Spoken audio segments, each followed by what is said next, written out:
Et si le Moyen-Orient avait eu un autre visage à la fin de la Première Guerre mondiale? Le président américain Woodrow Wilson et son administration ont participé aux discussions sur l'organisation des territoires de l'Empire ottoman après la guerre, qui à ce moment-là était réduit à l'Anatolie au Moyen-Orient. Ces idées faisaient partie d'une discussion diplomatique plus large lors de la conférence de paix de Paris, reflétant souvent un mélange du principe idéaliste d'autodétermination de Wilson. Selon ses célèbres 14 points, et les intérêts stratégiques des puissances alliées, ces intérêts n'étaient pas toujours alignés. Le célèbre accord secret Sykes-Picot entre les Français et les Anglais divisait les terres des Ottomans entre eux. Mais les Américains de l'époque, en particulier le président Wilson, avaient d'autres idées. Cela a été spécifiquement mentionné dans le point 12 de son discours, dans lequel il a dit « La partie turque de l'actuel empire ottoman devrait se voir garantir une souveraineté sûre, mais les autres nationalités, qui sont actuellement sous domination ottomane, devraient également être assurées. Une sécurité de vie incontestable et une opportunité absolument non entravée de développement autonome. Et les Dardanelles devraient être ouvertes en permanence comme un passage libre pour les navires et le commerce de toutes les nations, sous garantie internationale. » Wilson voulait une refonte des frontières du Moyen-Orient, non selon les intérêts des puissances alliées, en particulier ceux de la France et du Royaume-Uni, mais selon les intérêts des populations locales, en fonction de l'ethnie et de la nationalité, ou peut-être même de la religion. Bien que Wilson n'ait pas officiellement proposé de plan concret pour toutes ces nouvelles entités politiques potentielles, il y a eu des mouvements où lui, ses conseillers ou des groupes inspirés par ses idées ont soutenu des propositions concernant ces États ou mandats potentiels. Et il a effectivement eu une influence directe sur les frontières idéales de deux d'entre eux au moins, l'Arménie et le Kurdistan. Voici une carte signée par lui de ces deux régions. Au total, il y aurait eu au moins 10 nouveaux pays qui auraient vu le jour si les idéaux de Wilson avaient été suivis. Un mandat de la Société des Nations sur le détroit des Dardanelles, contrôlant la ville de Constantinople, une Smyrne indépendante sur la côte ouest de l'Anatolie, une nouvelle république turque, beaucoup plus réduite en taille, une république du pont sur la côte de la mer Noire, une grande Arménie qui s'étendrait jusqu'à la Turquie et l'Azerbaïdjan moderne, un Kurdistan libre en Anatolie, en Irak et en Syrie, un Irak plus étroit, qui absorberait le Koweït, et serait connu sous le nom de Mésopotamie, potentiellement sous mandat britannique, de même que la Syrie, qui absorberait la Transjordanie, et serait, avec le Liban, sous domination française, Chypre, la Palestine et l'Égypte seraient semi-souverains, mais également sous influence britannique, ainsi qu'une péninsule arabique entièrement unifiée, où tous les peuples arabes pourraient avoir leur souveraineté. Maintenant, imaginez que cela ait réussi, et que tous ces nouveaux pays aient été créés. Mon premier instinct serait d'aller les visiter tous. Peut-être de me promener dans la Grande Arménie ou dans un Kurdistan libre et indépendant. Peut-être de visiter la ville de Smyrne pour une promenade le week-end.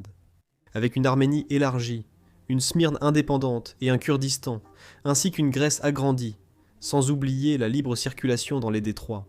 En réalité, la France a annexé de facto la Syrie et le Liban, et la Grande-Bretagne, la Palestine, la Jordanie et l'Irak, avec des frontières plus rectilignes, établies par un officier colonial, avec une règle qui ne tenait aucun compte de la réalité ethnique et religieuse sur le terrain. La Turquie a conservé les Dardanelles, et a empêché l'indépendance de l'Arménie, du Kurdistan, de Smyrne et du Pont, en menant avec succès et en remportant sa guerre d'indépendance. Dirigée par le père fondateur de la République turque, Kemal Atatürk. Je suis un grand amateur d'histoire alternative, surtout lorsqu'elle est liée à quelque chose qui aurait pu se produire dans l'histoire, si les choses s'étaient passées un tout petit peu différemment. Dans cette vidéo, nous allons donc découvrir chacun de ces états proposés, comprendre pourquoi ils ont été proposés à l'origine, de quoi il s'agissait, comment la région serait différente s'ils existaient aujourd'hui, et pourquoi ils n'ont finalement pas vu le jour.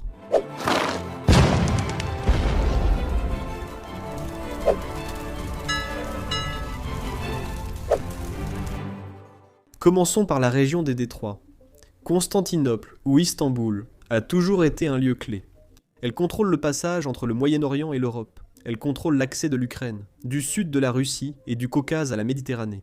Et elle les relie à la mer Noire, et inversement aussi.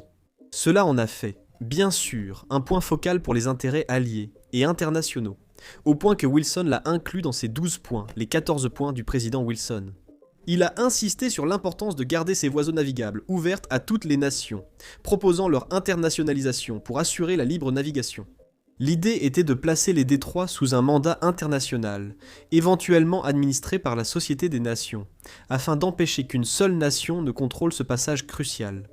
Cependant, le plan a rencontré l'opposition des nationalistes turcs, qui y voyaient une atteinte à leur souveraineté.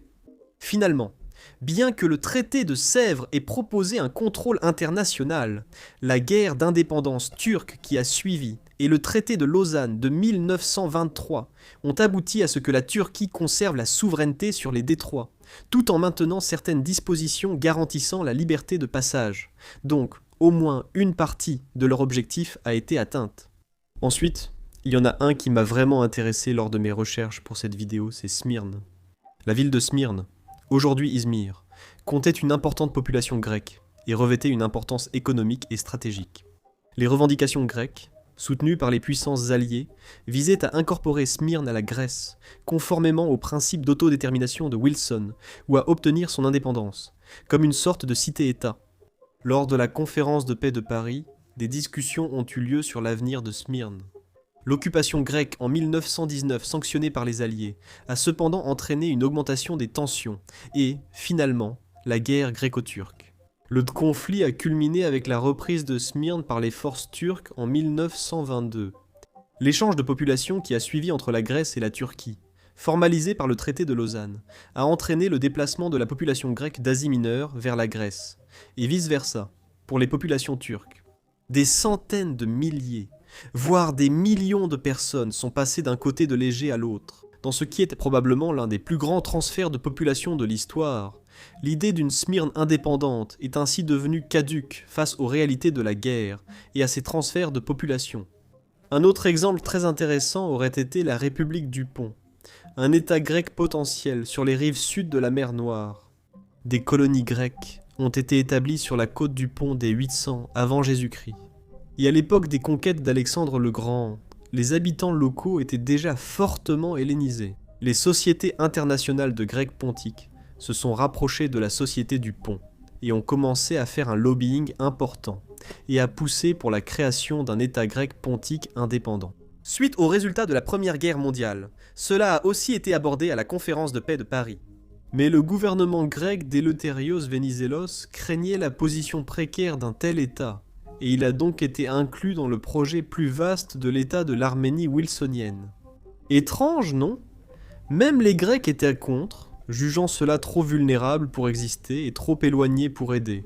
Finalement, cependant, aucun de ces États n'a vu le jour, et la population grecque pontique a été expulsée de Turquie après 1922 et réinstallée soit en Grèce, en Macédoine, ou étonnamment, de l'autre côté de la mer Noire, en Union soviétique. Passons maintenant à la raison pour laquelle beaucoup d'entre vous ont cliqué sur la vidéo.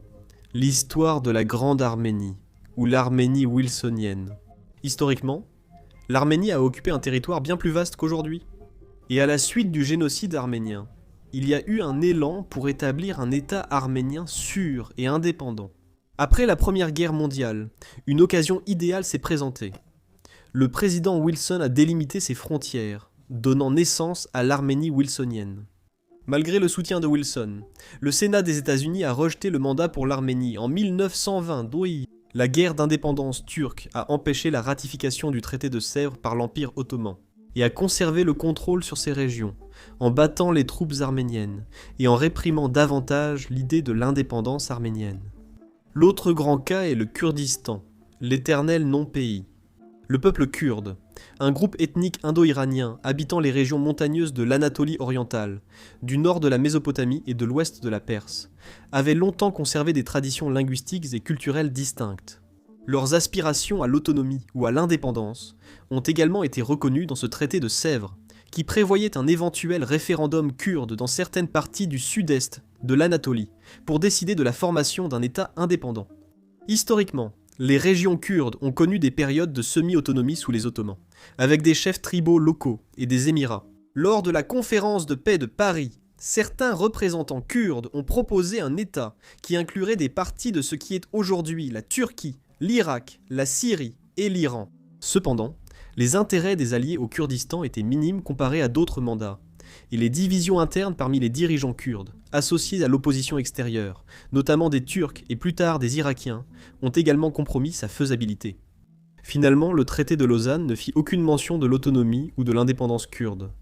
Ensuite, la Mésopotamie, qui fut créée comme l'Irak, sous mandat britannique, mais d'une manière bien différente de ce que les Américains, ou du moins Wilson, avaient imaginé.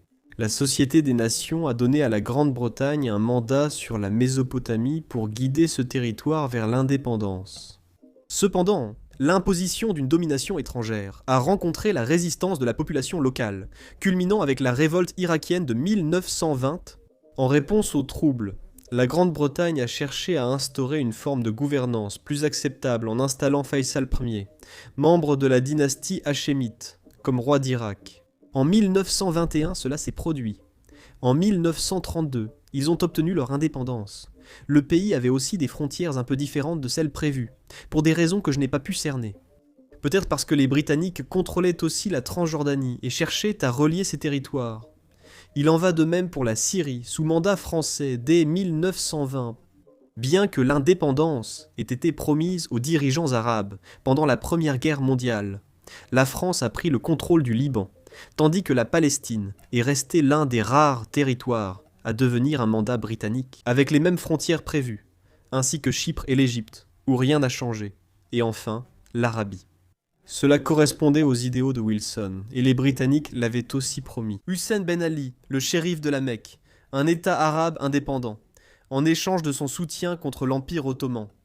Après la guerre, la péninsule arabique était fragmentée avec divers pouvoirs tribaux et régionaux.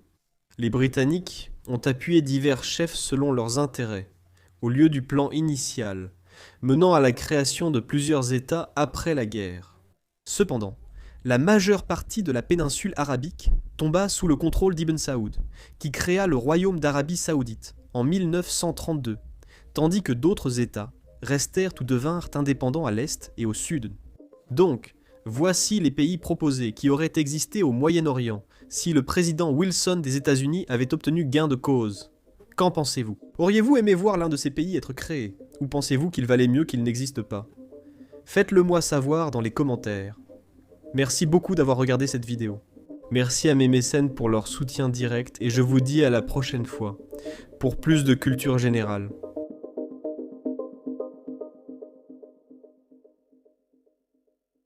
La coupe du mouvement d'aujourd'hui est encore une répétition, mais c'est l'une de mes préférées. Il s'agit du monstre incompris. C'est juste le nom que je lui ai donné moi-même. Et il a une petite lampe sympa, et ils traînent juste ensemble. Il a l'air un peu effrayant, mais je ne pense pas qu'il le soit. Je pense que c'est un gentil gars. Parfois les gens sont gentils, même s'ils ont l'air effrayants.